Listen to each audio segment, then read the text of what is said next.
What is up, everybody? I am AJ, and I'm going to break down UFC Fight Night, Blaydes versus Lewis in full. And yeah, let's just get right down to business, shall we? We've got 15 fights on the card. Fingers crossed that everything stays intact. Yeah, fun card. We're coming off a fun event. Obviously, we're back to the whole fight night routine here. But yeah, it's a pretty intriguing card. Just some kind of quick thoughts. I like the fact that there are so many bouts for this card.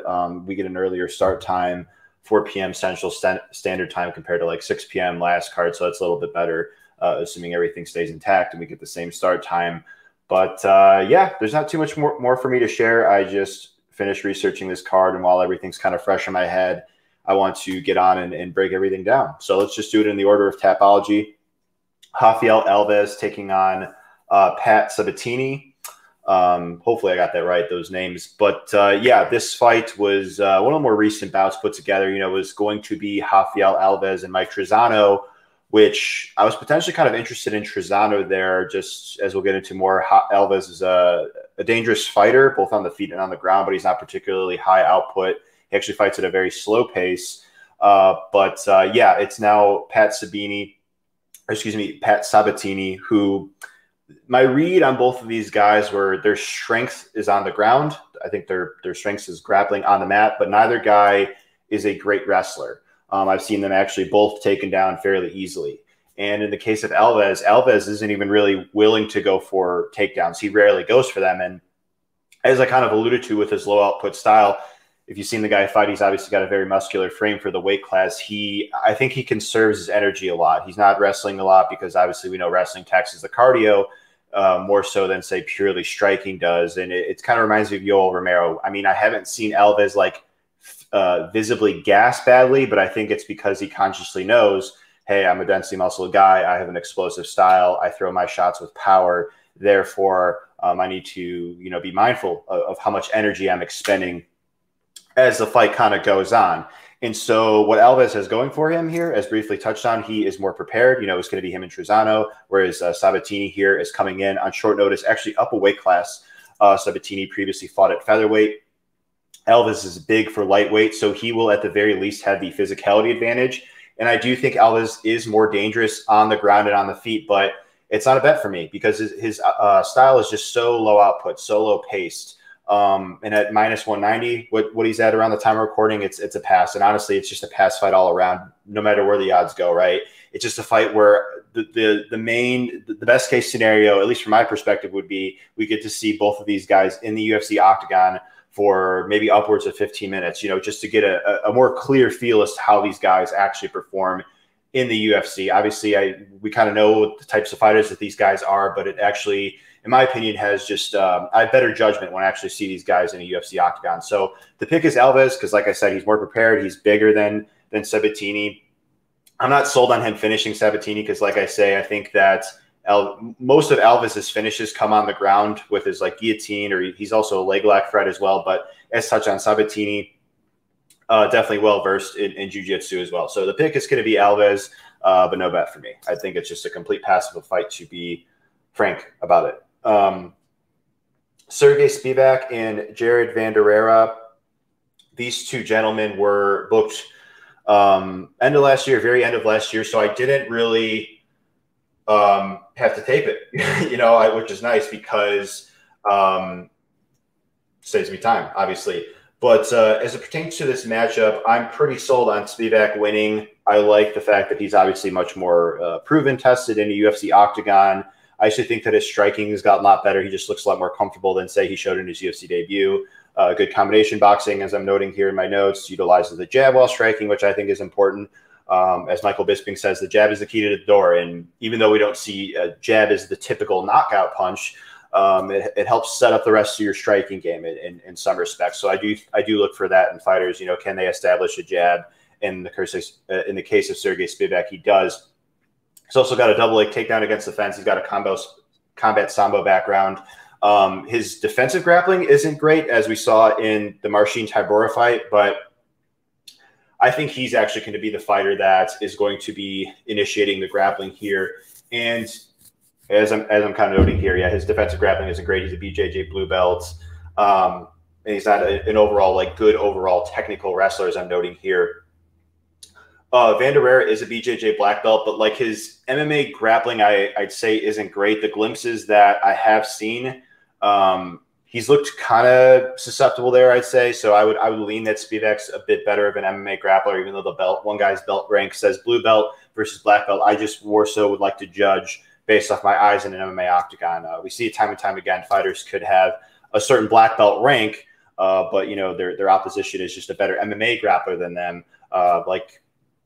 We've seen, I guess, an example, Dustin Poirier, BJJ black belt, was struggling mightily with Khabib. I don't know if Khabib even has a rank in that, but Khabib is just so strong of an MMA grappler, so technical of an MMA grappler that despite what the belt rank says on paper, he's able to do a lot, even against a black belt like Dustin Poirier on the ground. So I always like to assess it based off my eyes. And that's just one example of many, but that's just one that came to mind.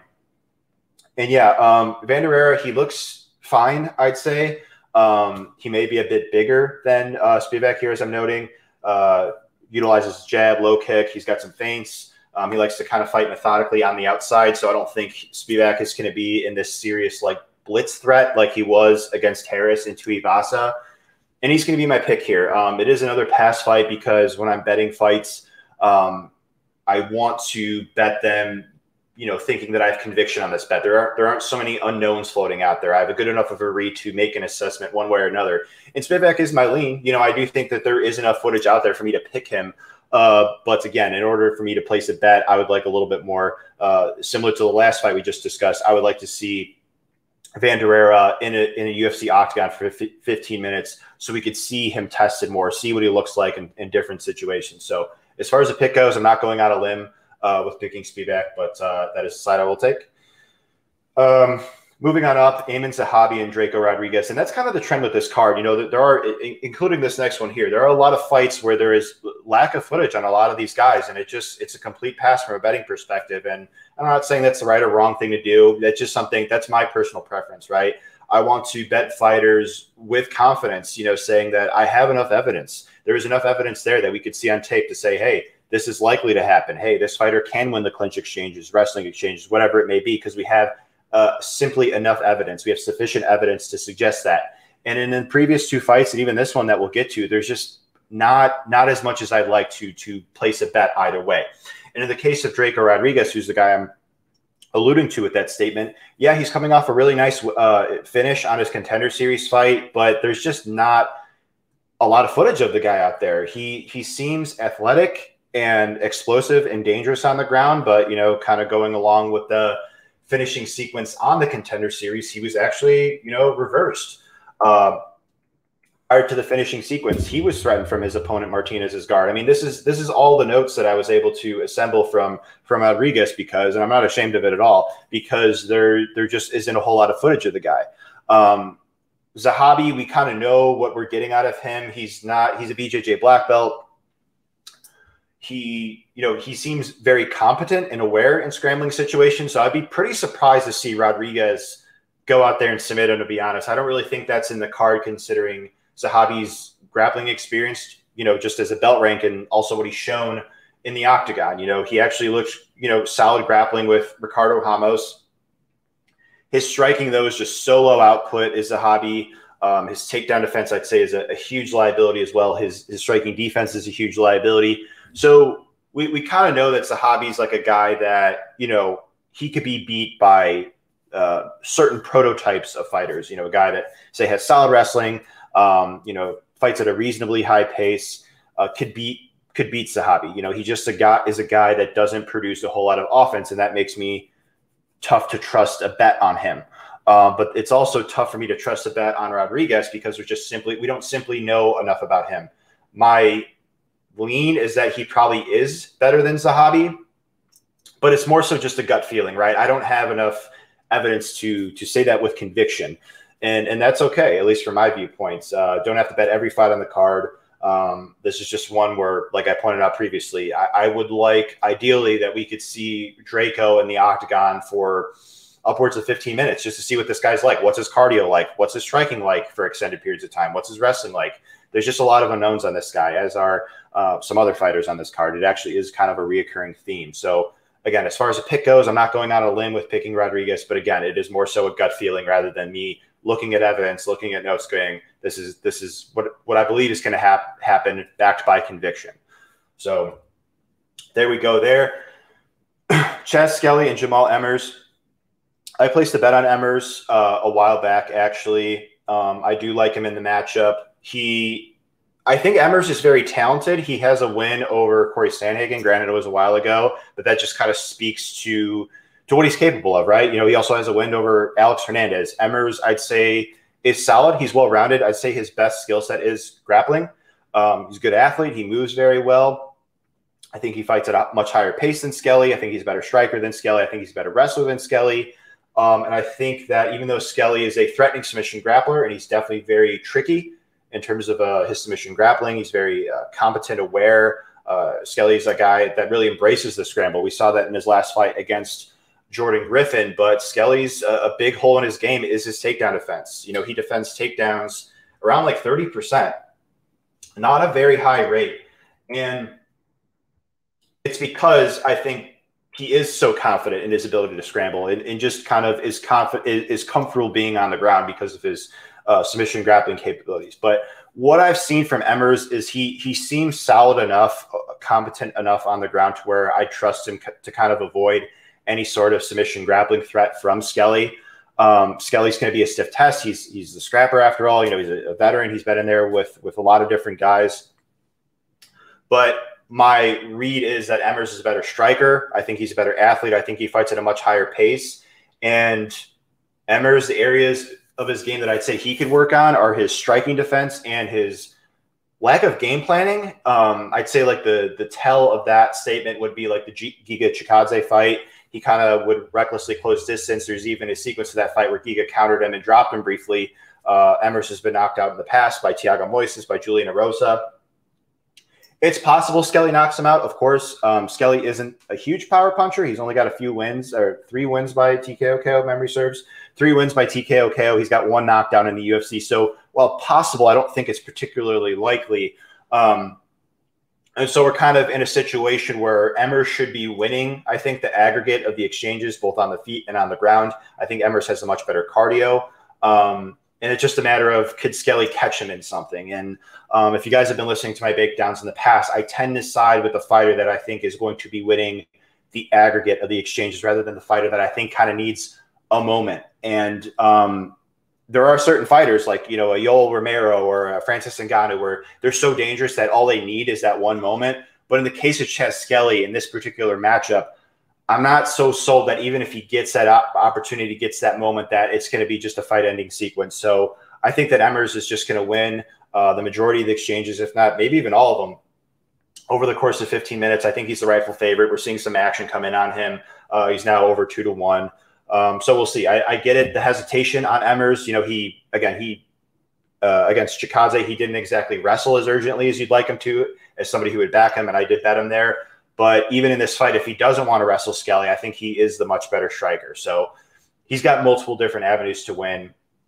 I like him in the matchup. And we move on. And that was, you know, essentially like the first fight where there's, you know, actually concrete evidence, you know, for me to warrant a bet that we'll discuss. Fight I just finished up, Shannon Dobson, Casey ONeill. It's another case where I think people might want to fade a particular fighter just because we know what they're like, right? But without really taking into consideration what the opposition is. I never bet a fight just wanting to fade a fighter for the sake of fading them. You know, just saying like, oh, this fighter, they've showed flaws here in the past, therefore I'm just going to bet whoever is the opposite side of facing them in the octagon. That's not how I roll. And again, I'm not saying that's the right or wrong way to do it. It's just a preference of mine. And in this case here, you know, I am picking ONeill. I'm not most likely not going to be the only one that does that, but like she is still very, very green, I'd say. She's only 5-0. I've seen her taken down easily. I've seen her struggle to scramble off her back. I've seen her close distance recklessly. I've seen her be very hittable in striking exchanges. She's a very green fighter, and that's not to say that she's, you know, going to remain that way for the rest of her career. She only is 5-0, so I would actually think much more likely she's only going to get significantly better with each octagon appearance. I like her aggression. I like her pressure. I like the fact that she trains at Tiger Muay Thai, which is a great camp, especially for a fighter that's learning. She brings a style that we've seen Dawson struggle with in the past. You know, Dawson does not react well to pressure and aggression. Like that was evident in the Sabina Mazo fight, the Lauren Mueller fight, even the Maria Agapova fight when they were on the feet. I think Casey ONeill, that could be enough for her to win. But like we saw in the last fight, Dawson is willing to wrestle at least a little bit, even though she's not a good wrestler herself. I think that ONeill is the more dangerous submission grappler of the two. She's more threatening in terms of like her submissions, her dominant positions that she could get. She's aggressive. I'd say ONeill is not a great technical grappler, but she is slick in transition, I think partly due to her extreme flexibility. And again, that might be something that isn't the most predictive thing heading into a fight, but that might lead to a sequence where ONeill just gets in dominant position and maybe finishes Dawson. Dawson has not defended a single takedown in the UFC per UFCstats.com. So even though I don't think ONeill is a great wrestler, I wouldn't be surprised to see her take down Dawson based off the takedown defense. I mean, we could see here everybody that's wanted Dawson down has gotten her down. So in theory, ONeill can at least too, right? But you could also say the same thing about Dawson taking down ONeill, and that's just ultimately why it's a clear pass for me. I think, again, they're both very green, very experienced. Like I said about some of the previous fights, I think the hope here would be just see 15 minutes in the octagon of ONeill. How does she look now that she's taken some time off? She's maturing in her career, doing some more work at Tiger Muay Thai. Let's see how she looks, right? Another fight is just a complete pass, complete stay away for me, and we'll see exactly how it shakes out. But pick is Casey ONeill. Nate Landwehr and Juliana Rosa. Very close fight. Very, very close fight. They're both high output on the feet. They're both also very hittable. So that kind of has the makings of like a fight of the night type of scrap that we got here, right? I think that Landwehr is more durable than Rosa. They both do have the tendency to kind of drop their hands and fight with an ego at times. So that kind of makes both guys susceptible in terms of the striking exchanges. I think it's going to take place on the feet. I think it's, again, they're both high output. They're both defensively flawed. I think we are going to see this kind of 50-50 coin flip-ish type of fight where all else equal, I just think that Landwehr is a bit more durable of the two. Obviously, he was knocked out by that knee from Gilbert Burns, but I would lean that, he is still more durable than Rosa, who's been finished more times. We've seen Rosa rocked several times in the past. So, again, while I wouldn't be shocked to see Rosa win, I think that the difference maker, what separates these two, for my eyes at least, is the fact that I think that Nate Landwehr is more durable than Juliana Rosa. So Nate Landwehr is going to be my pick. Eddie Weinland and John Castaneda. I like Castaneda here. I know that we don't know a whole lot about him in terms of like being in the UFC. We've only seen him fight one time where he was pretty much boxed up by Nathaniel Wood, and no shame in that. Wood's a tremendous fighter. Weinland is 36 now. He's had his jaw broken in the past. He's contemplated retirement. He's been knocked out. I've never been the biggest fan of Weinland's striking defense. He relies on the herky-jerky, back-and-forth type movement while keeping his hands low and his chin high. And it's a reaction-based striking defense. And now that he's 36, has taken more damage. He's coming off that knockout loss from ONeill. I wouldn't be shocked to see Castaneda win. I think that, at bantamweight especially, the age is a compelling factor in all weight classes, but it's even more compelling in the smaller weight classes, the lighter weight classes, where you see the best athletes in the UFC typically at those smaller weight classes. They just move better. They're more technical. And that the speed differentiator is more compelling in those weight classes than, say, heavyweight. Again, speed is very important in those higher weight classes. You typically see the champions of every weight class be one of the faster fighters in their respective weight classes. But even more so bantamweight, the reactions, the reflexes, they're so important. And Castaneda, 29 years old, appears to be entering his prime. He's experienced himself. I'm not sold on him being a huge power puncher, but again, with Weinland taking so much damage and his striking defense, I wouldn't be shocked to see Castaneda, hurt Weinland with something. I really wouldn't. So I think that, again, Castaneda is the younger guy, the fresher guy, much closer to his prime. Even though he's very hittable himself, I actually like his striking defense more than Weinland's, because at least with Castaneda, he, at least tries to keep a high defensive guard, where, again, Weinland is just keeping the hands low, chin high, and just kind of slipping back and forth. And again, with his reflexes, where he's at this point of his career, he's 39 pro fights into his career right now. It's just a complete pass of a fight from a betting perspective. But as far as the pick goes, I'm going to pick John Castaneda to win. Drakkar, Klose, and Luis Pena. I like Klose here. I'm not super confident at the line, but I think he has enough tools to win. The things I don't like about Klose is that he is willing to brawl, and there are times where he's just kind of content to strike for long periods of time and not really look for takedowns, which I think in this matchup, it is his best interest to take Pena down. We've seen Pena taken down by pretty much everybody who's wanted him down. Pena defends takedowns at a rate of 45%.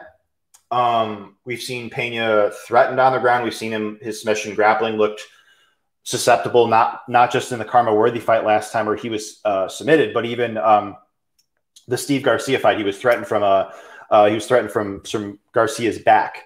And although he showed good composure there to get out of it, the fact that he's putting himself in those bad spots is a question mark. So Pena's not a bad grappler by any means, but he does put himself in some vulnerable spots, and his takedown defense is very, very shaky. So why I like Klose, why I agree with Klose being the favorite, is he should be able to control where the fight goes. He's the wrestler here, the better wrestler. He's more physical than Pena.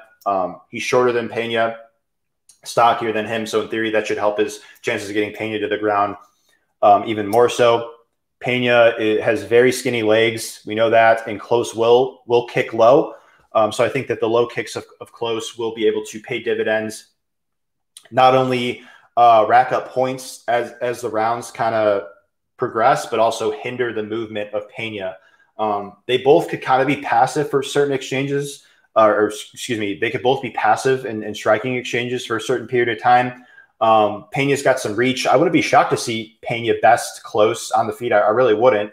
But again, why I agree with Klose being the favorite is because he does have the wrestling to fall back on. He should be able to control where the fight goes. I'm not crazy about Klose's jiu-jitsu. He's only a blue belt. But I do think that there's some merit to maybe he could take Pena down and control him for certain periods of the fight. Not interested at Klose in this line, just because he's a guy that typically fights very competitively. The Bobby Green fight was very competitive. The Christos Giago fight was very competitive.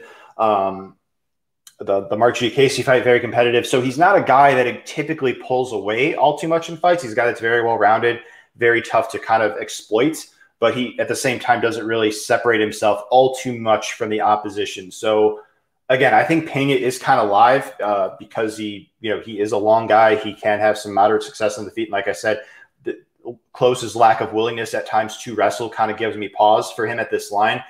So I guess the play for me to consider would be, once the line is removed, or once the line is out and settled, would potentially be Klose by decision. But that's just a thought that I'm entertaining. I'm not saying that that's exactly what I'm going to do, but just something that's in the back of my mind. So there we go. And then Jared Gordon and Danny Chavez. I agree with Chavez being a slight favorite. I favor him ever so slightly. I think he's a more technical striker. I like his low kicks. I think he's a more durable striker. We've seen Gordon knocked out a few times. Carlos Ferreira, Charles Oliveira, and I think one more. Yeah, Joaquim Silva was the other one. Yeah, and so Chavez is dangerous. I like his hands, his explosiveness. Kind of like Weinland, though. He keeps his hands fairly low, chin fairly high. trains at MMA Masters, which I like. Good camp. Miguel Baez is there. Colby Covington is there, amongst others. Rafael Alves is there, who was earlier on the card that we talked about. I think Chavez is talented. I liked his defensive grappling that he showed. So in theory, he should be able to keep this fight upright against Gordon, who can wrestle, but is not an elite wrestler by any means. You know, TJ Brown and Gordon, I'd say, are on similar levels of wrestling. More so just saying that because if Chavez could defend takedowns from Brown, he in all likelihood can from Gordon. So he should be able to keep the fight standing. Where, again, I favor him, but the thing that gives me pause is his output. He controls range well, but he doesn't throw a whole lot of strikes. Gordon is aggressive. We've seen him fight at a very high pace in multiple fights. He had that crazy fight with Joaquim Silva. So I wouldn't be shocked to see Gordon get some of the better of the striking exchanges because of having much more output. But I think that the aggregate of the striking exchanges will favor the more technical Chavez, the better fighter defensively, the more durable fighter, I'd say, better range man in Danny Chavez. So I agree with Chavez being a slight favorite. No bet for me on that fight. Andrei Arlovski and Tom Aspinall. Speaking of some unknowns on a fighter, you know, Aspinall has looked great in the UFC, but it's been like in under a minute and a half, right? You know, at most. You know, he's shown sharp hands, some good boxing. He showed that he is willing to wrestle. He went for that double leg takedown last time out. He's accomplished in Brazilian Jiu-Jitsu. There are definitely things that I like a lot about Aspinall, but at the same time, we still don't know a whole lot about the guy. What is his cardio like? What is his defensive grappling like? And I'm not saying these things to say that they're for sure going to be exposed in this fight, but there's enough there for me at least to pass on Aspinall as a significant favorite over a very tested guy, the former heavyweight champ, and Andrei Arlovski. As I'm kind of pointing out here, I've got a lot of pros about Aspinall that I like. You know, he's a gi and no gi BJJ champion in the UK. He's a solid technical striker, utilizes feints. He's got fast hands, pro boxing experience. He's got the double leg takedown I touched on. There's a lot of things that I like about Aspinall. Trains with Darren Till, trains with Mike Grundy. That's all great, but what's his cardio like? He's not been in the second round of an MMA fight since 2016. And that's not me just, you know, sitting here and assuming that his cardio is bad, this and that, but it is still an unknown nonetheless, right?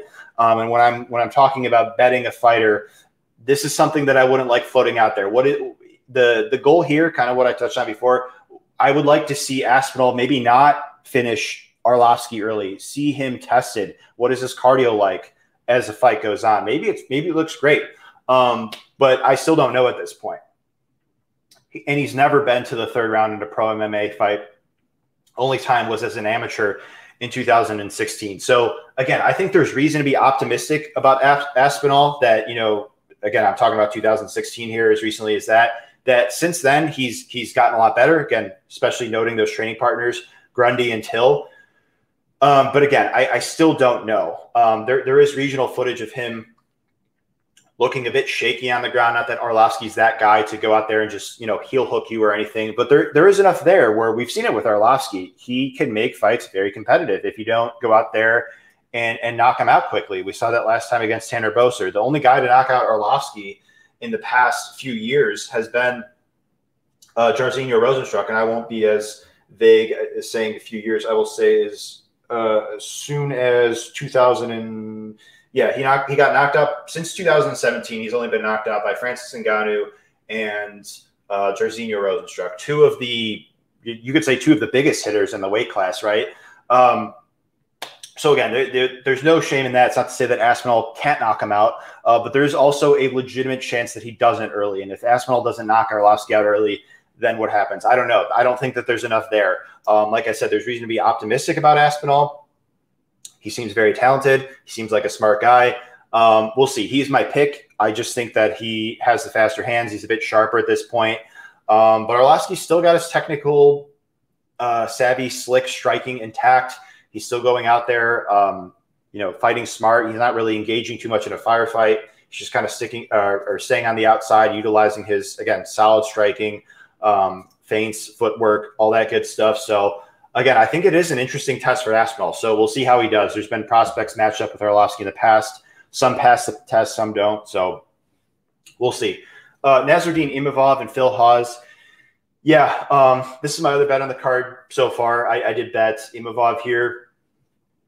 Hawes is dangerous early on. I think he actually is a really solid talent, but his cardio is a huge, huge liability in my opinion, as well as his striking defense in the pocket. Tends to leave his chin high. Doesn't have the best tendencies, and he's another guy. He's young enough. Maybe he's improved in the meantime, but tape tells me that Imavov probably wins. I just like the fact that he's trustworthy to go hard 3 rounds. He is a threatening submission grappler. We've seen, especially from like the front headlock position, we've seen Hawes submitted in the past by Lewis Taylor. Granted, he was rocked prior, but that's the other reason why I like Imavov. I think he's more durable. He's more defensively sound. More technical as the fight goes on, because again, while Hawes is fresh, he's technical, but as he fatigues, as he's shown to do in the past, that in theory would mean that his technical abilities would then kind of fall apart, to put it bluntly. It makes sense, right? If you're a weightlifter and you're very tired, your technique is not going to be as sharp as it was, say, when you started working out earlier on when you got to the gym. Just the muscles fatigue. That's what happens. It's kind of more so a mental pattern than maybe something that we consciously notice. So again, I'm on Imavov here. Again, Hawes' main way to win would be in round 1. That's a risk I'm willing to take. We kind of saw that last fight against Gilbert Burns and Kamaru Usman backers. Burns' win condition, one of his likelier win conditions, almost happened there. And it was just many acknowledge that, and it just goes to show, even if we're favoring somebody significantly, that these guys that we map out their win conditions, they do have a legitimate chance to hit them. And again, I'm not saying that Hawes has no chance here or anything like that. He's got a legitimate chance to go out there and win by quick knockout. But if he doesn't, I just think that Imavov is going to take over. And I think Imavov could even have success in round 1 himself. So Imavov is going to be my pick. Chris Daukaus and Alexei Oleinik. I'm on Daukaus here. Similar to Aspinall, I really like his boxing. He's got some fast hands. He's a BJJ black belt himself. Haven't really seen his takedown defense much. We know Oleinik is definitely a very capable submission grappler, but he's never been a great wrestler. So yeah, it kind of leaves an unknown, but I lean that Daukaus is probably good enough of a submission grappler to kind of avoid any submission threat from Oleinik. Daukaus is just much younger. I like what I've seen out of him in terms of his boxing. He's shown some power. I think Daukaus, this is definitely a step up in competition for him, but I think he gets his hand raised again. There's regional footage of him looking susceptible in spots, but like we've touched on before, I mean, there's guys that look a bit shaky on the regional scene, and then when they get in the UFC, they look a lot better. And I think Daukaus is one of these guys. So the pick for me is going to be Chris Daukaus. Derek Minner and Charles Rosa. I'm looking at the fight doesn't go to decision prop here potentially. Minner is a guy who is a very threatening submission grappler. Early on, he will go for a lot of different submissions. He's so aggressive as Minner. And we saw it in his last fight against TJ Laramie. He could go out there and get the quick sub. We even saw it against Grant Dawson. He had Dawson in deep trouble. But if you're able to weather the storm of Minner early, he tends to fatigue. And he could, look susceptible on the ground. He could get his guard pass. He could get subbed. I would point somebody to the Grant Dawson fight, when asking what type of fighter is Minner. Well, he's going to go out there really hard in round 1. He's going to give you all you can handle. But if you could weather that storm like Dawson did, you could finish him on the ground reasonably. Charles Rosa is a BJJ black belt. He's definitely competent on the ground. But I do think that Minner could take him down early and maybe put him in trouble. We saw Mitchell put Rosa in a lot of trouble, almost had the twister again, right? I'm not saying Minner is as good of a grappler as Mitchell. I'm just pointing that for reference and saying, hey, even though Rosa is a good grappler on paper, just like pointed out in the past, the BJJ black belt example, he could still be threatened and still be threatened often. We even saw that in previous fights. Look at the Yair Rodriguez fight. Look at the Dennis Seaver fight. He had his guard passed a bunch there. So it wouldn't be a huge shock to see Minner go out there and get another quick sub. I mean, his odds to win are fairly reasonable, right? But that said, I'm going to side with Rosa. I tend to side with fighters that I think, he's, right here we're looking at plus 155 on Bovada per best fight odds. Yeah, I tend to side with the fighter that I think has just more cardio. And even though Rosa doesn't have great cardio, I just trust him much more over the course of a 15-minute fight. So again, I think Minner's going to give him hell early, and maybe Rosa doesn't make it through and Minner's able to do get another quick submission. But if Rosa's able to hang on afterwards, I think that he will be a huge finishing threat to Minner. So that's kind of why I'm liking the fight doesn't go to decision. I think that because Minner always goes out and fights like that. So and coming off a win, he might even be more aggressive now, right? We don't know. Just more so a theory. But the coming event, Ketlen Vieira and Yana Kunitskaya. Yeah, I think the odds are a bit too wide. That's not to say that I'm betting Yana, because I'm still favoring Vieira, and I don't bet a fighter unless if I cap them as a favorite. But why I cap Vieira as a favorite is I think she's the better wrestler and grappler here. She should be able to control where the fight goes, even though her striking isn't great, especially defensively. I do think she could hang with Yana on the feet. I think Yana is a better striker, but I don't think it's like this complete mismatch on the feet. And I will give Yana a lot of credit. I mean, her defensive grappling, I'd say, has gotten a lot better through the years. Her takedown defense, she's utilizing the whizzer now. In terms of like when she actually gets put on her back, she kind of utilizes technique where she'll grab the opposition's arms and kind of hold you there. It's like a stall tactic, but at the same time, she's not taking a whole lot of damage like we saw in the Aspen Ladd fight. I think that if Vieira takes Yana down, Yana could maybe even stall. And maybe force a stand-up. So with Vieira, I think it's mostly going to be some top control if she gets Yana down, and then we kind of have this 50-50-ish fight on the feet. And it's kind of the similar dynamic to the Klose versus Pena fight. So I'm going to side with Vieira as far as a pick goes, but no way would I bet her at this price. The main event, we've got Curtis Blaydes and Derek Lewis. I put out a lengthier breakdown here, but I like Curtis Blaydes. I pretty much think that Derek Lewis is knockout or bust. It could happen. Lewis carries his power late in fights, and Blaydes will need to be mindful of that. But I actually think Blaydes is the better striker, to be honest with you. I think he's more technical. I think he's got better footwork. He's better defensively, and he fights at a higher pace. Blaydes is the much better grappler. I think he'll be able to initiate the clinch exchanges when he wants. We saw Latifi, Cormier, fighters smaller than Blaydes, clinch up with Lewis, get him against the fence, and even take him down and control him.